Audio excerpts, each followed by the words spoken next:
Dalam rangka memperingati Hari Kesehatan Mental Internasional, episode kali ini Bakso berkolaborasi dengan Divisi Event akan mengulas tema tentang The Dangers of Fear of Missing Out atau FOMO.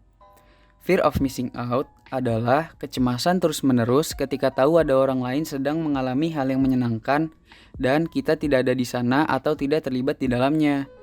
Sebagai generasi yang tumbuh di era kemajuan internet dan digital, masyarakat terutama generasi milenial merupakan generasi yang selalu terhubung satu sama lain melalui sosial media. Menurut penelitian, penggunaan sosial media yang berlebihan merupakan salah satu faktor dalam merasakan FOMO. Di podcast ini, kami akan memberikan informasi dan pemahaman tentang the dangers of FOMO, sehingga dapat membantu Kacers untuk meningkatkan kesadaran diri agar terhindar ataupun menanggulangi dampak dari FOMO. Kalau kalian mau tahu lebih lanjut, yuk dengerin podcast ini. Halo Kacers, gimana nih kabar Kacers sekalian? Hope you all doing well. Kenalin, aku Pamela dari Universitas Diponegoro. Kembali lagi di podcast Bakso, bincang asik, sosial, dan psikologi. Ada yang beda nih dari Bakso episode kali ini. Jadi, pada episode kali ini, Bakso akan berkolaborasi dengan Event Kawan Cerita. Pastinya bakal seru kayak podcast episode sebelumnya. Sebelum mulai, aku mau ucapin Selamat Hari Kesehatan Mental Internasional 2021. Nah, pada episode kolaborasi ketiga Bakso dengan Event Kawan Cerita ini, akan ditemani oleh Kak Via. Halo Kak Via, gimana kabarnya? Halo Pamela, Alhamdulillah aku baik-baik aja nih. Kamu apa kabar Pamela? Baik, Alhamdulillah. Agak stres aja sama tugas. Boleh dong Kak kenalan sama Kacers yang setia di sini? Oke, halo Kacers. Pertama aku mau kenalin dulu, aku Via, aku dari mahasiswi jurusan akuntansi 2018 Universitas Diponegoro. Kesibukan aku sekarang aku lagi sibuk nyelesain kuliah sama udah mulai skripsi nih. Sama aku juga lagi sibuk nge-handle event webinar yang akan datang nanti 7 November di Kawan Cerita. Waduh, udah mau lulus aja nih Kak. Kacers pasti udah tahu nih kalau episode kali ini kita akan ngebahas fenomena psikologi dengan tema bahaya fear of missing out. Kacers pasti pernah baca-baca ataupun pernah merasa mengalami FOMO ini.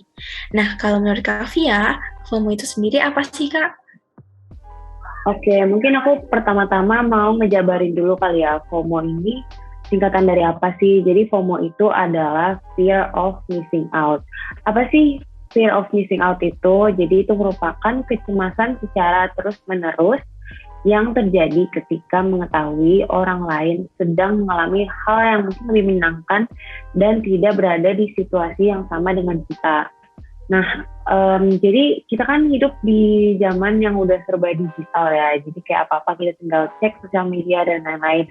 Nah, lewat sosial media itu kita bisa melihat, misalnya biasanya orang-orang FOMO itu kalau misalnya dia ngelihat kayak teman-temannya lagi asik-asik di pantai sama yang lain, atau kayak seru-seruan nih nongkrong bareng tapi dia nggak ikut. Nah, itu tuh bisa nge-trigger dia untuk mengalami kecemasan dan iri hati yang menggebu-gebu. Jadi dia kayak jadi benci sama diri sendiri, terus kayak kok aku nggak diajak ya gitu. Nah, jadi emosi ini tuh sebenarnya sangat sulit untuk dijelaskan.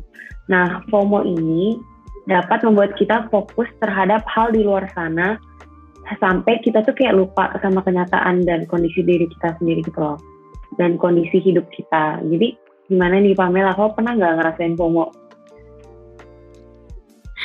Kalau dirasa-rasa kayaknya pernah sih Kak, tapi baru tahu kalau itu namanya FOMO.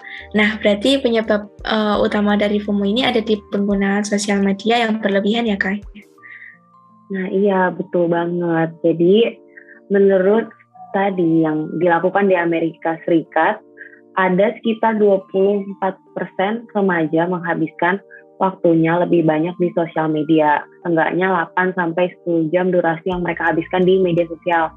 Nah, mungkin kalau misalnya risetnya di Indo bisa lebih banyak kali ya, karena lihat orang-orang di Indo tuh kayak bener-bener into sosial media banget yang nggak bisa lepas dari HP-nya, ya nggak sih? Iya, benar banget setuju sama pernyataan Kak Via. Nah, setelah tahu penyebab dari FOMO, aku mau tahu nih lanjutan dari apa sih ciri-ciri orang yang rentan terhadap fenomena FOMO ini? Oke, sebenarnya tuh gejala orang-orang yang mengalami FOMO tuh cukup terlihat jelas ya. Mungkin aku bisa jabarin satu-satu kali ya. Jadi pertama itu, orang-orang yang FOMO ini lebih tertarik untuk beraktivitas di media sosial. Nah, hal ini biasanya akan diikuti dengan banyaknya unggahan yang dilakukan oleh orang tersebut. Kayak entah dari media sosial manapun atau dengan jenis unggahan apapun. Nah, ini tuh pertanda kalau orang tersebut tuh suka dan senang menunjukkan dirinya sendiri. Nah, terus yang kedua, mereka tuh nggak mau beralih dari handphone atau device mereka. Nah, mereka yang menderita FOMO ini biasanya tuh kayak apa ya, gatel gitu kali ya, kalau misalnya kayak beberapa menit aja dia nggak ngecek handphone, kayak seolah-olah mereka tuh udah ketinggalan banget nih informasi-informasi dari media sosial, sehingga mereka tuh sering banget ngecek handphonenya untuk kayak ngecek updatean-updatean terbaru dari kehidupan orang-orang. Yang ketiga, mereka ini memiliki obsesi tersendiri dengan kehidupan orang lain. Jadi hal ini tuh membuat orang-orang yang FOMO merasa ada kecemburuan sosial yang berlebihan dan tidak suka jika ada kehidupan orang lain yang mungkin lebih menyenangkan dari kehidupan mereka. Jadi hal ini tuh bisa memicu depresi gitu loh. Duh, kayak kelihatan bahaya nih. Maksudnya kayak dari orang-orang yang ciri yang rentan terkena FOMO ini udah kayak menjurus ke negatif gitu, Kak. Terus tanpa kita sadari juga kita tuh sebenarnya bisa loh kena fenomena FOMO ini gitu. Nah, lalu ada nggak sih, Kak, dampak dari bahaya yang ditimbulkan dari FOMO? Nah, iya betul banget. Sebenarnya banyak sih mungkin orang-orang yang merasa FOMO. Nah, FOMO ini tuh dapat berdampak secara negatif. Pertama, merusak hubungan sosial. Kayak misalnya, secara refleks, mereka akan melakukan segala cara agar orang yang mungkin kehidupannya dirasa lebih bahagia itu kayak kalah dari dirinya sendiri. Mungkin bisa dibilang kayak nggak mau kalah kali ya sama kehidupan orang. Nah, hal ini tentu saja akan membuat orang lain tidak nyaman, sehingga dapat membuat orang lain tersebut akan langsung menarik diri untuk tidak berhubungan dengan orang yang mengalami FOMO. Terus yang kedua, dapat merusak kesehatan juga nih, Pamela. Jadi penderita FOMO ini tentu saja akan membuat seseorang mengalami gangguan secara psikologis dan fisik. Jadi penderitanya itu juga akan terus merasa depresi. Akibatnya banyak sekali penyakit yang dapat muncul. Yang ketiga, yaitu dapat mempengaruhi secara finansial. Jadi sindrom FOMO ini juga membuat seseorang kehilangan kendali, terutama pada keuangannya. Kenapa? Karena mereka itu merasa perlu untuk kayak menghambur-hamburkan uangnya, membelanjakan uangnya untuk hal-hal yang nggak penting hanya untuk menyetarakan derajat mereka seperti orang-orang yang dilihat di sosial media. Bahaya banget nggak sih, Pamela? Waduh, bahaya banget ya, Kak. Tapi di balik dampak pasti ada solusi. Kalau dari Kavia, gimana sih cara mengatasi FOMO ini? Oke, jadi kita bisa menghindari FOMO ini dengan cara-cara kayak pertama, kita membatasi diri dari sosial media. Coba deh kayak misalnya cuti dulu dari media sosial kayak dalam kurun waktu 1 minggu lebih mungkin, supaya kayak jiwa dan mental kita tuh jauh lebih sehat. Yang kedua, ubah titik fokus dan perhatian. Jadi mengurangi fokus yang tidak ada dalam hidup dan merasa lebih bersyukur dengan diri sendiri, dengan kondisi sekarang dan kehidupan yang kita punya. Yang ketiga, tumbuhkan belas kasih kepada diri sendiri. Nah, cara ini tuh akan membuat kita sibuk dengan diri sendiri dibandingkan ngurusin hidup orang. Yang keempat, interaksi dengan orang lain.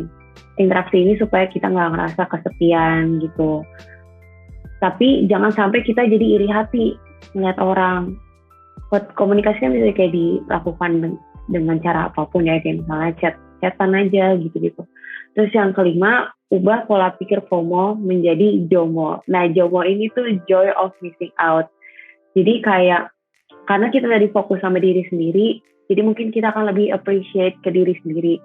Nah, nanti kita akan akan merasa kayak rasa puas dengan kayak, oh nggak apa-apa kok kalau kita nggak ikut orang lain pergi, kayak kita kan ada diri sendiri gitu loh. Jadi nggak melulu ngurusin kehidupan orang dan nggak melulu merasa harus ikut orang lain gitu. Wah, menarik banget cara mengatasinya. Mungkin kita pun bisa mencoba solusi ini untuk hidup yang lebih baik ya, walaupun kita sebenarnya nggak ngerasa kita tuh kena FOMO. Nah, thank you ya Kak Fia atas informasi yang sudah diberikan. Kita jadi tahu nih pemahaman mengenai FOMO yang ramai diperbincangkan. Ngomong-ngomong masalah kesehatan mental, Kawan Cerita bakal mengadakan webinar pada tanggal 7 November dengan mengulas topik mengenai menjaga mental selama pandemi. Kacer jangan lupa join ya, apalagi tadi udah ada nih solusi untuk kita lebih menerima penerimaan diri atau self-acceptance. Nah, untuk info lengkap mengenai webinar dan podcast yang akan datang, jangan lupa untuk selalu pantengin akun Instagram @kawancerita.id dan jangan lupa untuk follow Spotify dan subscribe channel YouTube Kawan Cerita. Sekali lagi, thank you Kak Fia atas ketersediaannya membersamai kita. Sekian dari kami, see you! See you, thank you for having me.